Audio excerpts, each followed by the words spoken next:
Vətən müharibəsində Daxili İşlər Nazirliyinin daxili qoşunlarının mənsubları da qəhrəmanlığı danılmazdır.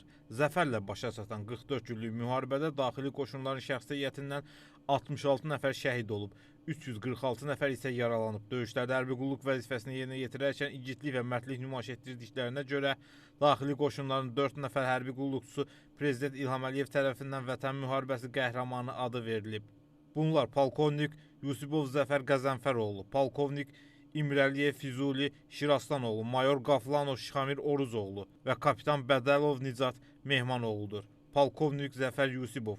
Zəfər Yusubov 1982-ci ildə Şəki rayonunun Çay Qaraqoyunlu kəndində anadan olub. 1999-2003-cü illərdə Bakı Ali Birləşmiş Komandanlıq Məktəbində ali hərbi təhsil alıb. Hərbi hissə komandiri təyin olunmazdan öncə daxili qoşunların Şahin xüsusi təyinat dəstəsinin komandiri olub. Vətən müharibəsində Kəlbəcər, Murovdağ istiqamətlərində gedən döyüşlərdə, həmçinin Cəbrayıl, Xocavənd istiqamətlərində gedən döyüşlərdə savaşıb və döyüşlər zamanı Ermənistan silahlı qüvvələrinin canlı qüvvəsinin məhv edilməsi ilə fərqlənib. O Kəlbəcərin, Xocavəndin, Cəbrayılın azad olunmasına görə medalları ilə təltif olunub.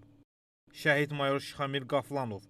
Şixamir Oruzoğlu Qaflanov 1986-cı ildə Zaqatalanın Dombabinə kəndində anadan olub. Daxili qoşunların Bəbir xüsusi təyinatlı dəstəsinin komandiri olub. Vətən müharibəsi zamanı tabeyində olan şəxs heyətlə birgə Cəbrayıl rayonunun, Hadrut qəsəbəsinin və Füzuli rayonu azadlığı uğruna gedən döyüşlərdə iştirak edib. Komandiri olduğu xüsusi təyinatlı dəstənin şəxs heyətindən bir nəfər də şəhid olmayıb.